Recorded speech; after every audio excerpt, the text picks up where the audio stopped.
Merci beaucoup. La parole est à notre collègue Abdou Mbow. Omar Diop se prépare.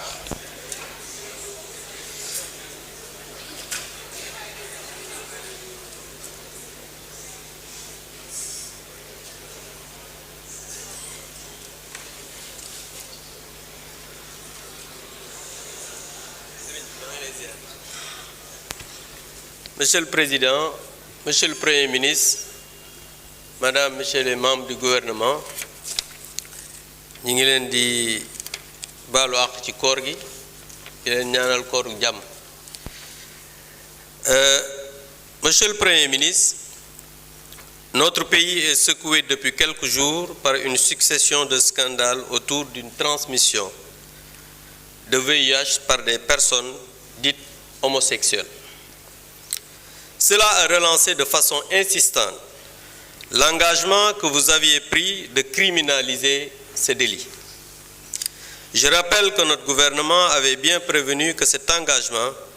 n'était fait que pour la propagande électorale, que jamais, selon le renseignement dont nous avions alors connaissance, il ne serait respecté. Et vous nous donnez raison, parce que, Monsieur le Premier ministre, en effet, le 3 décembre 2022, vous déclariez ceci. Quand nous serions élus au Sénégal, la loi criminalisant l'homosexualité sera l'une des premières lois votées. Pourtant, le 18 février passé, le gouvernement dont vous êtes le chef a adopté un projet de loi proposant juste un réaménagement du délit. Puisque vous êtes le chef de la majorité parlementaire, vous nous l'avez dit ici, allez-vous demander à vos députés de faire une proposition d'amendement pour criminaliser le projet gouvernemental? Sinon, qu'est-ce qui vous empêcherait de tenir votre engagement? Monsieur le Premier ministre, jamono yi réew mi dafa am ay coow lu bari muy wàllu góor jigéen te yow sa gouvernement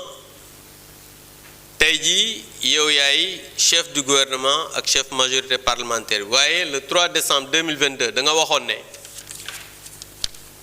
nga ne boo yegsee ci nguur gi ak ñi nga àndal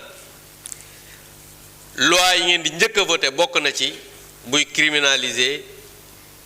wàllu ngóor jigéen ñu gis ne conseil des ministres yi passé def ngeen benn projet de loi ngeen adopté ko ngeen ne da ngeen di gën a diisal li nga xam ne mooy daan yi ci wàllu góor jigéen dëgg la loolu baax na waaye ñuy wax ne comme da nga ne woon dañuy criminaliser homosexualité est-ce que parce que nag loolu ruse la parce que daan yi nga diisal ko ak criminaliser ñaari chose la yoo xam ne bokkul est-ce que